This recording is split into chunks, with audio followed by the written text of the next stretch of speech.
today. Pleased to be joined by a good friend of the program, good friend of ours, the voice of the Orange, Matt Park, as we creep closer to kickoff. 9 days away, Matt, from Syracuse in Ohio. It feels like we've been talking about this forever, 9 months, right? And now it's 9 days away. Just your thoughts on this team and the excitement around this team as the season approaches. Yeah, it is exciting. It's a lot of fun, and a lot more fun than talking about dishware and cups and bowls. And it was good to have you guys back on track. But yeah, looking forward to the start of the season. And it's one thing to talk about it in theory and all of those things, but to see it on the field is a lot better. All right, so I guess let's talk a little bit about your observations from camp. And I guess camp can kind of include just your observations of, Fran Brown going about his business these last 9 months through spring practice into the offseason where we are now. What stands out to you? I guess we'll start with him and the coaching staff, and then we'll get to the team itself. What stands out to you about Fran? I think a lot of things. I think he's just really somebody who just goes for it.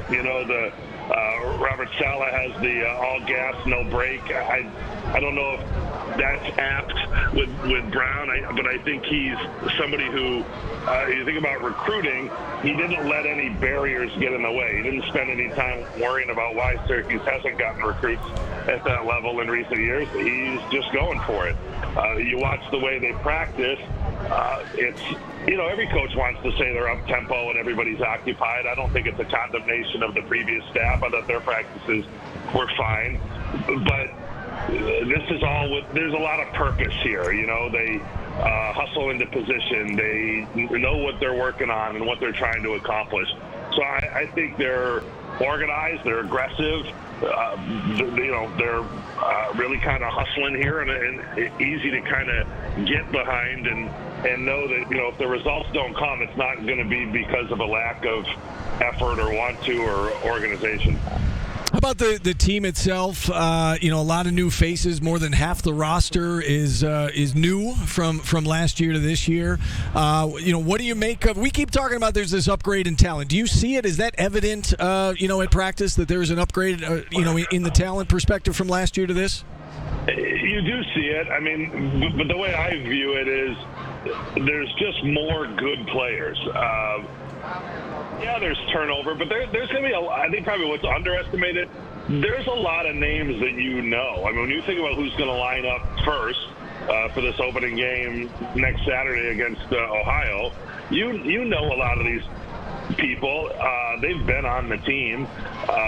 There are the notable exceptions, of course, with Kyle McCord and Badil Diggs, most notable, and Zeke Haynes would be another. But, Aronde Gadsden's coming back. He's a known commodity. Trevor Pena, same. In terms of the running back, McQuinn Allen, I think is going to have a great year. He has better backups than he's had in recent seasons, and they're more likely to use them. But the defensive leadership of Marlo Wax and Justin Barron and people like that, Elijah Clark, you know those guys. And so yes, there's a roster turnover, but it's not so severe that, there was a lot made of Colorado last year, whatever they had, 58 newcomers or something like that. It's not to that degree. There's a lot of returning starters here and people that have played for Syracuse. Matt, we were talking earlier about the health of the team and Kyle McCord. How has the quarterback position looked to you? We were kind of like, that's the one guy you can't lose because what you were just saying, we have seen the backup before. Is it possible that they've closed the gap at all in the past few weeks between McCord and whoever's playing number two?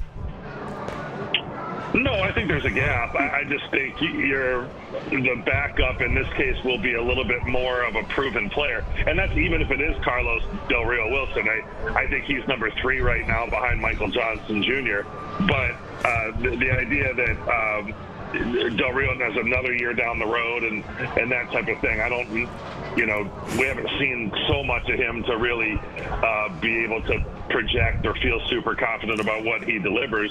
But Michael Johnson's been in games at this level, was originally recruited to Penn State, just like Del Rio Wilson in his case originally recruited to a SEC school in Florida. But I think you like better what you see there. even the freshman Jakari Williams, if it comes to that, but I don't see him being in the mix in the short term.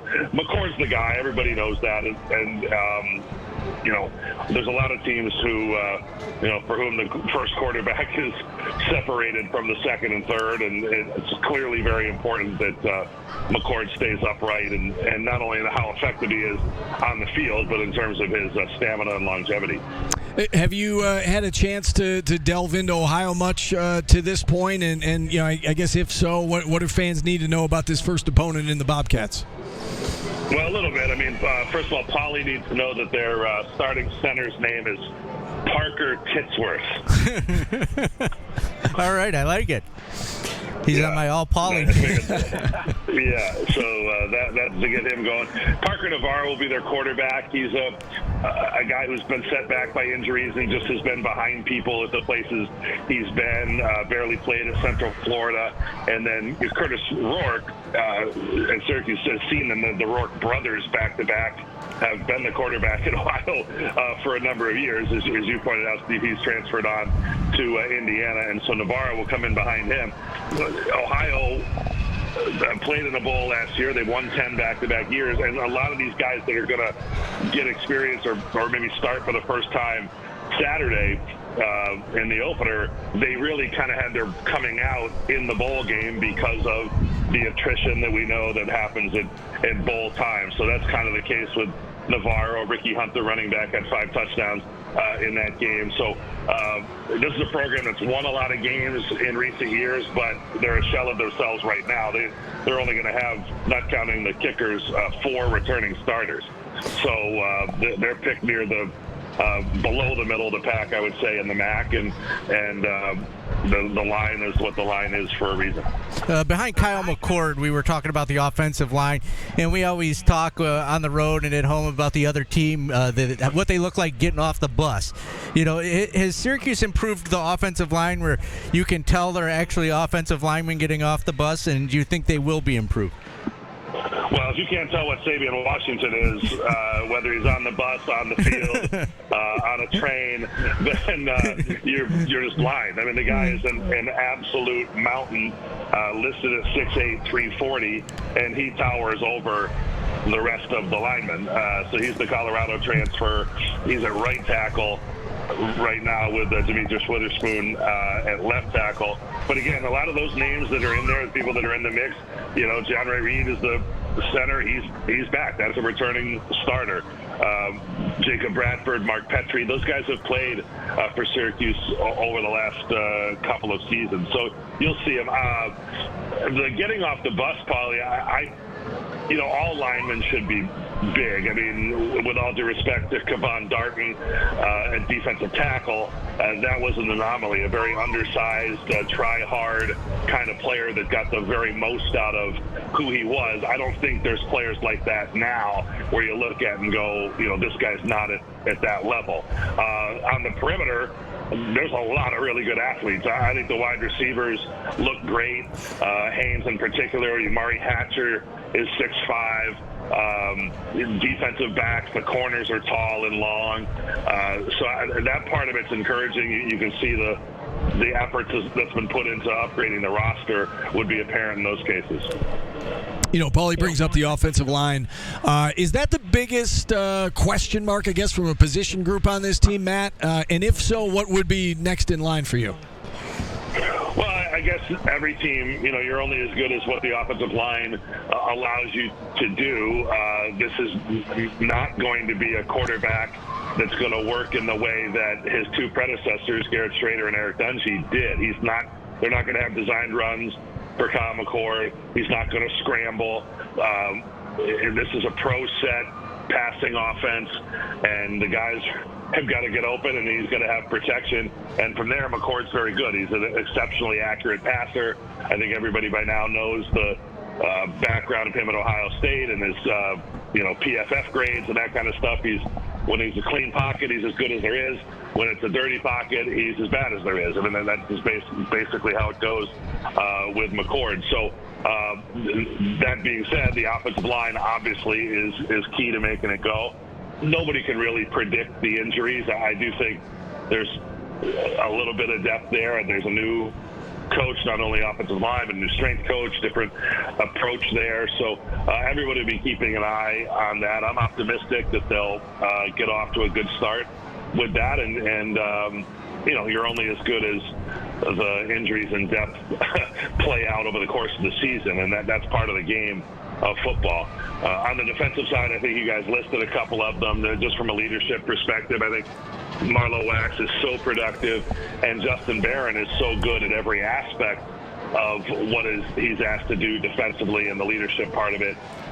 To lose either of those guys would be big, but it's hard to lose them, right? I mean, Barron played a lot of games with a club last year, and they're really tough. I'm not concerned, knock on wood, about those guys in terms of their availability.